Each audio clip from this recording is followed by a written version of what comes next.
Assalamu alaikum, dear students. Welcome to the first lecture of fluid mechanics.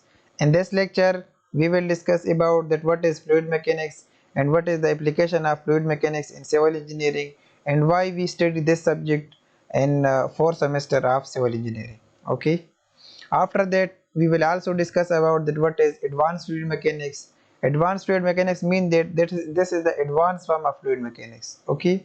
After that, we will discuss about that what is hydraulic engineering and what is the application of hydraulic engineering, and then we will move forward to hydrology and water management. Okay, so all of the subject we will be discussed in number by number. Okay.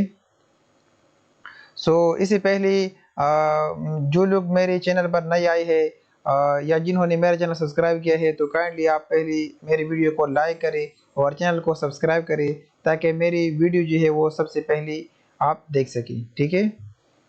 अच्छा, अब हम fluid mechanics को start करते हैं कि fluid mechanics को हम civil engineering में क्यों पढ़ते हैं। फ्लूइड मैकेनिक्स जो है वो हमारे पास एक ब्रांच है इंजीनियरिंग का जिसमें हम स्टडी करते हैं फ्लूइड का बिहेवियर। हमारे पास सिविल इंजीनियरिंग में जितनी भी स्ट्रक्चर होती है उस स्ट्रक्चर पर हमारे पास फ्लूइड का कोई ना कोई रिलेशन होता है। ठीक है। वो सम टाइम पार्शली सबमर्ज होते हैं वाटर में, कभी कभार हमारे पास फुली सबमर्ज होते हैं। ठीक है। तो हमारे पास फ्लूइड का स्ट्रक्चर के साथ कोई ना कोई रिलेशन ज़रूर होता है। ठीक है। हमारे पास मोस्टली जो सिविल इंजीनियरिंग के स्ट्रक्चर है। ठीक है। अब इसको जानने के लिए हमारे पास जो फ्लूइड है हमारे पास मोस्टली वाटर जो होते हैं उनका स्ट्रक्चर पर क्या इफेक्ट होता है। ठीक है। उस इफेक्ट को, उस स्ट्रेसेस को, उस वाटर की कैरेक्टरिस्टिक को स्टडी करने के लिए हमारे पास पहले क्या है कि हम पहले फ्लूइड मैकेनिक्स को डीपली स्टडी कर ले। ठीक है। अच्छा, fluid mechanics is the branch of engineering science that deal with the behaviour of fluid at rest as well as in motion. Fluid mechanics में हम क्या स्टडी करते हैं? फ्लूइड मैकेनिक्स में हम ये स्टडी करते हैं कि हमारे पास लेट सपोज एक फ्लूइड है, वो अगर रेस्ट में है देन उसकी क्या कैरेक्टरिस्टिक होगी। अगर ये फ्लूइड मोशन में होगा तो फिर इसकी प्रॉपर्टी, उसकी कैरेक्टरिस्टिक, उसकी सारी जो पैरामीटर है वो चेंज होगी। ठीक है, एज कम्पेयर टू रेस्ट। अब हमारे पास फ्लूइड जो है, fluid a substance which may flow as matter exist three phases. Fluid जो है वो हमारे पास थ्री फेजेस में, एक सब्सटेंस जो है वो थ्री फेजेस में एग्जिस्ट करता है। ठीक है, सॉलिड, लिक्विड एंड गैस। अब हम ये डिस्कस करते हैं कि हमारे पास सॉलिड क्या है, लिक्विड एंड गैस। जो हमारे पास जो सब्सटेंस हमारे पास सॉलिड होते हैं तो in solid intermolecular forces are very strong which import compactness. Okay, हमारे पास जो सॉलिड होते हैं उसमें जो इंटरमोलिकुलर फोर्स होते हैं वो हमारे पास बहुत ज़्यादा स्ट्रांग होते हैं। ठीक है, उस वजह से हमारे पास जो सब्सटेंस होती है वो हमारे पास क्या है, सॉलिड नज़र आती है। ठीक है। उसके बाद जो लिक्विड होते हैं, in liquid intermolecular force are weak with more spacing between molecule. हमारे पास जो होते हैं लिक्विड होते हैं उसके जो इंटरमोलिकुलर फोर्स होते हैं वो हमारे पास वीक होते हैं एज कम्पेयर टू सॉलिड। ठीक है, और उनके दरमियान बहुत ज़्यादा स्पेस होती है। ठीक है, मॉलिक्यूल के दरमियान। अच्छा, उसके बाद हमारे पास है the study of analysis of different aspect of fluid are divide into. हमारे पास फ्लूइड का जब हम स्टडी करते हैं तो वो हमारे पास थ्री एस्पेक्ट में हमने डिवाइड किए हैं, थ्री डिफरेंट एस्पेक्ट में। ठीक है, पहला हमारे पास है फ्लूइड स्टैटिक। ठीक है, दूसरा हमारे पास है fluid kinematic and the third one is dynamic. Fluid static का क्या मतलब है? The study of fluid at rest or nearly at rest. जब हम फ्लूइड की बिहेवियर को, फ्लूइड की कैरेक्टरिस्टिक को हम स्टडी करते हैं लेकिन ये फ्लूइड हमारे पास या रेस्ट में है या नियरली टू रेस्ट कंडीशन में है, तो उस कंडीशन में जब हम फ्लूइड की स्टडी करते हैं तो उसको हम क्या कह सकते हैं, हमारे पास फ्लूइड स्टैटिक्स है। ठीक है। उसके बाद हमारे पास सेकंड जो टर्म है काइनेमेटिक्स।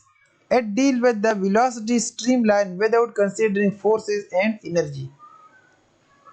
अच्छा, ये हमारे पास फ्लूइड स्ट्रीम लाइन में जो हमारे पास फ्लूइड जो है वो जब स्ट्रीम लाइन में ट्रेवल करती है तो फिर इसमें हमारे पास जो एक्सटर्नल फोर्स है वो विदाउट कंसीडरिंग एक्सटर्नल फोर्स, हम इस पर एक्सटर्नल जो फोर्सेस है वो हम कंसीडर नहीं करते हैं। ठीक है, without considering the external force and energy in that situation the study is called kinematics. Okay. अच्छा, उसके बाद हमारे पास है dynamics. Dynamics deal with the relation between velocity, acceleration and force is exerted by or upon fluid and motion. अच्छा, ये हम fluid की मोशन में स्टडी करते हैं। पहले तो हमारे पास स्टैटिक कंडीशन में था। अब ये जो हम स्टडी करते हैं फ्लूइड की डायनामिक्स में, तो डायनामिक्स में हम क्या करते हैं, फ्लूइड जब मोशन में हो तो फिर मोशन में हम इसकी स्टडी करते हैं, ठीक है। अब इसमें जो एक्सेलरेशन प्रोड्यूस होता है, जो फोर्स एग्जर्ट, मतलब एग्जर्टेड फोर्स का क्या मतलब है कि फ्लूइड पर जब कोई एक्सटर्नल प्रेशर अप्लाइड हो, ठीक है। अब इनका एक्सेलरेशन वेलोसिटी का जो रिलेशन है, इन सारी चीज़ों को फाइंड करना, इनकी स्टडी करना, इनकी पैरामीटर को फाइंड आउट करना, ये हमारे पास आता है फ्लूइड डायनामिक्स में, ठीक है। अच्छा, अब हमारे पास इन सारी प्रॉपर्टीज़ को डिस्कस करने के लिए हमारे पास हम पहली फ्लूइड की जो बेसिक प्रॉपर्टीज़ है उसको हम डिस्कस करेंगे, ठीक है। फ्लूइड की जो बेसिक प्रॉपर्टी है हमारे पास, वो है हमारे पास क्या है, डेंसिटी, ठीक है। डेंसिटी, ये हमारे पास फ्लूइड की बहुत ज़्यादा जो बेसिक कैरेक्टरिस्टिक है उनमें आता है डेंसिटी। अच्छा, डेंसिटी को हम किस तरह डिफाइन कर सकते हैं, density of fluid as mass per unit volume of fluid at denoted by rho at unit newton per cubic metre, ठीक है। अच्छा, डेंसिटी को हम इस तरह एक्सप्रेस कर सकते हैं कि हमारे पास rho is equal to M divide by V. M का मतलब है मास, वी का मतलब है वॉल्यूम, ठीक है। मास को अगर हम वॉल्यूम पर डिवाइड करें तो हमारे पास एक फ्लूइड का डेंसिटी आ जाता है, ठीक है। अच्छा, अब इसका यूनिट हम किस तरह एक्सप्रेस कर सकते हैं, यूनिट का मतलब है मास का यूनिट हमारे पास न्यूटन है और वॉल्यूम का यूनिट हमारे पास है क्यूबिक मीटर। तो अब डेंसिटी का यूनिट हमारे पास है न्यूटन पर क्यूबिक मीटर। अगर हमारे पास हम मेजरमेंट जो है हम फीट में लेते हैं तो फिर न्यूटन पर क्यूबिक फीट है, ठीक है। स्क्वायर नहीं हो सकता है। हमारे पास जो डेंसिटी का यूनिट है वो है हमारे पास न्यूटन पर क्यूबिक मीटर, ठीक है। अच्छा, अब हम फ्लूइड का जो सेकंड नंबर प्रॉपर्टी है वो है हमारे पास स्पेसिफिक वेट, ठीक है। It is the weight per unit volume of fluid at represented by gamma, and gamma is equal to W divided by V. It is unit is Newton per cubic meter, ठीक है। अच्छा, अब हमारे पास ये जो specific weight है इसको हम इस तरह एक्सप्रेस करते हैं कि वेट को हम क्या करते हैं, वॉल्यूम पर डिवाइड करते हैं। अच्छा, इन दोनों में डिफरेंस क्या है, यहाँ पर हमने मास को वॉल्यूम पर डिवाइड किया था, लेकिन यहाँ पर हम क्या करते हैं, वेट को वॉल्यूम पर डिवाइड करते हैं, ठीक है। इन दोनों का यूनिट जो है वो हमारे पास सेम है, क्योंकि वेट का यूनिट भी हमारे पास न्यूटन है और वॉल्यूम का यूनिट हमारे पास क्यूबिक मीटर है, ठीक है। अब हम क्या करते हैं, हम रिलेशन फाइंड करते हैं, relation between specific weight and density, क्योंकि हमारे पास बहुत क्लोजली इंटर रिलेटेड है तो इसका हमारे पास कोई ना कोई रिलेशन ज़रूर होगा, ठीक है। अच्छा, उस रिलेशन को फाइंड करने के लिए हम क्या करते हैं, specific weight is equal to W divide by V, ठीक है। अच्छा, अब हमारे पास W is equal to M G, weight जो है वो हमारे पास किस चीज़ के बराबर है, मास टाइम ग्रेविटेशनल फोर्स, ठीक है, और ग्रेविटेशनल एक्सेलरेशन। तो हम क्या करते हैं, unit weight is equal to sorry specific weight is equal to mass into G divide by V. अब यहाँ पर हम क्या करते हैं, W is equal to M G, तो यहाँ पर हम एम जी रिप्लेस करते हैं, ठीक है। एम जी रिप्लेस करने के बाद density is equal to mass divide by volume, ठीक है। तो मास डिवाइड बाई वॉल्यूम की जगह अगर हम यहाँ पर रो पुट करते डेंसिटी, सो स्पेसिफिक वेट या unit weight is equal to density into G, और density is equal to specific weight divide by G, ठीक है। ये हमारे पास इन दोनों का रिलेशन आ गया। अब हम डिस्कस करते हैं फ्लूइड की third number property. Third number property हमारे पास है specific volume. It is the volume occupied by unit mass of fluid at unit as cubic metre per K G, ठीक है। अच्छा, तो इसको हम वी से रिप्रेजेंट करते हैं, हमारे पास स्पेसिफिक वॉल्यूम, ठीक है। अच्छा, वी डिवाइड बाई इसको हम आई थिंक माइक्रो बोलते हैं, ठीक है। तो micro is equal to V divide by M, ठीक है। अच्छा, अब हम क्यूबिक मीटर पर कीजिए, वॉल्यूम करंट हमारे पास क्यूबिक मीटर है और मास का हमारे पास कीजिए, ठीक है। और ये हमारे पास रेसिप्रोकल है डेंसिटी का, तो इसको हम स्पेसिफिक वॉल्यूम को भी इस तरह एक्सप्रेस कर सकते हैं, हमारे पास 1 divide by rho 1 divide by density की बराबर है, ठीक है। अच्छा, उसके बाद हम फोर्थ नंबर प्रॉपर्टी पे आते हैं, जो कि हमारे पास मोस्टली जो एक्सपेरिमेंट है फ्लूइड मैकेनिक्स की, तो वहाँ पर ये स्पेसिफिक ग्रेविटी जो है वो हमारे पास यूज़ होता है, ठीक है। स्पेसिफिक ग्रेविटी हमारे पास बिल्कुल यूनिटलेस है, ठीक है, इसका कोई यूनिट नहीं है, क्योंकि हमारे पास एक रेशो है। जो वैल्यू या जो फार्मूला हमारे पास रेशो से हासिल होता है उसका कोई यूनिट नहीं होता, क्योंकि वो हमारे पास आपस में कैंसिल हो जाती है, ठीक है। अच्छा, it is the ratio of density of fluid to density of pure water at standard temperature, ठीक है। हम क्या करते हैं, density of that fluid at which we required specific gravity are divided by density of pure water, ठीक है। हम क्या करते हैं, जिस फ्लूइड का हम स्पेसिफिक ग्रेविटी फाइंड करना चाहते हैं उस स्पेसिफिक उसका हम क्या करते हैं, डेंसिटी फाइंड करते हैं, और उस डेंसिटी को हम डेंसिटी ऑफ वाटर पे डिवाइड करते हैं, हमारे पास स्पेसिफिक ग्रेविटी जाता है। या हम इस तरह भी कह सकते हैं कि हमारे पास specific weight of fluid to the specific weight of water, ठीक है। हम इसका स्पेसिफिक वेट फाइंड करते हैं फ्लूइड का, फिर उस स्पेसिफिक वेट को हम क्या करते हैं, प्योर वाटर के स्पेसिफिक वेट पर डिवाइड करते हैं, तो हमारे पास क्या आता है, स्पेसिफिक ग्रेविटी।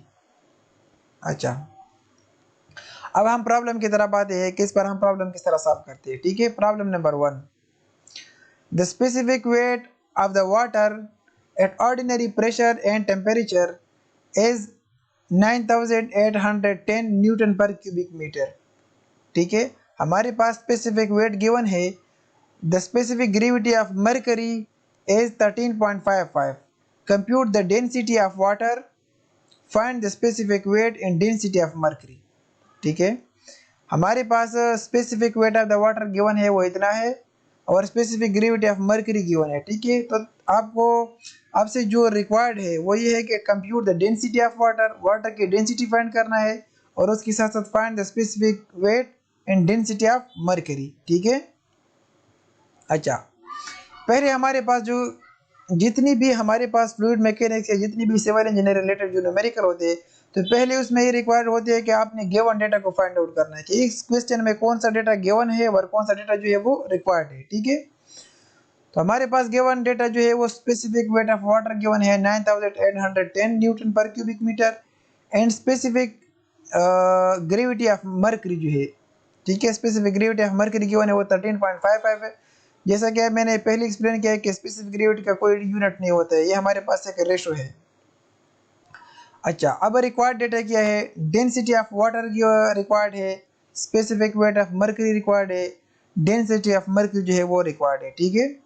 अच्छा, तो पहले हमारे पास ये जो रिलेशन है, unit weight of water is equal to density of water multiplied by G, ठीक है। अब हमारे पास डेंसिटी ऑफ वाटर रिक्वायर्ड है, तो density of water is equal to unit weight of water divide by G. Unit weight of water हमारे पास 9810 है, और जी जो है वो हमारे पास in the form of KG per cubic metre, तो वो हमारे पास है 9.81, ठीक है। तो इसको अगर हम इस पर डिवाइड करें तो हमारे पास आ जाएगा 1000 केजी पर क्यूबिक मीटर। तो इसका मतलब ये है कि हमारे पास अगर वाटर का स्पेसिफिक वेट हमारे पास 9810 हो, तो उसका डेंसिटी वो हमारे पास क्या होगा, 1000 KG per cubic metre. Density का यूनिट हमारे पास क्या है, केजी पर क्यूबिक मीटर, ठीक है। अच्छा, उसके बाद हमारे पास सेकंड नंबर पे क्या है कि हमने फाइंड करना है स्पेसिफिक वेट ऑफ मर्करी, ठीक है। अच्छा, लेकिन इससे पहले हमारे पास density is equal to unit weight of mercury divide by unit weight of water, ठीक है। इसमें अगर हम क्रॉस मल्टीप्लिकेशन कर ले तो हमारे पास unit weight of mercury is equal to specific gravity of mercury multiplied by unit weight of water, ठीक है। यूनिट वेट ऑफ वाटर हमारे पास 9810 है, और स्पेसिफिक ग्रेविटी हमारे पास क्या है 13.55, ठीक है। इसको आपस में मल्टीप्लिकेशन के बाद हमारे पास क्या आ जाएगा 1.32 मल्टीप्लाइड बाई 10 पावर 5, ठीक है। ये हमारे पास क्या है, यूनिट वेट या स्पेसिफिक वेट ऑफ मर्करी है, ठीक है। ये हमारे पास अगर डेंसिटी इतना हो स्पेसिफिक ग्रेविटी, तो यूनिट वेट ऑफ मर्करी जो है वो इतना होगा, ठीक है।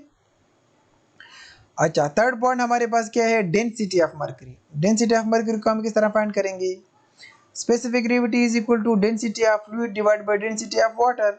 इसमें अगर हम क्रॉस मल्टीप्लिकेशन करें तो हमारे पास डेंसिटी ऑफ फ्लूइड आ जाएगा, तो density of fluid is equal to specific gravity of that fluid multiplied by density of water, ठीक है। अच्छा, स्पेसिफिक ग्रेविटी हमारे पास कितना है 13.55 है, और डेंसिटी ऑफ वाटर हमारे पास 1000 है, ठीक है। आपस में मल्टीप्लाई करने के बाद हमारे पास क्या रिजल्ट आ जाएगा 13,550 केजी पर क्यूबिक मीटर, क्योंकि हमारे पास डेंसिटी की यूनिट हमारे पास क्या है केजी पर क्यूबिक मीटर, ठीक है।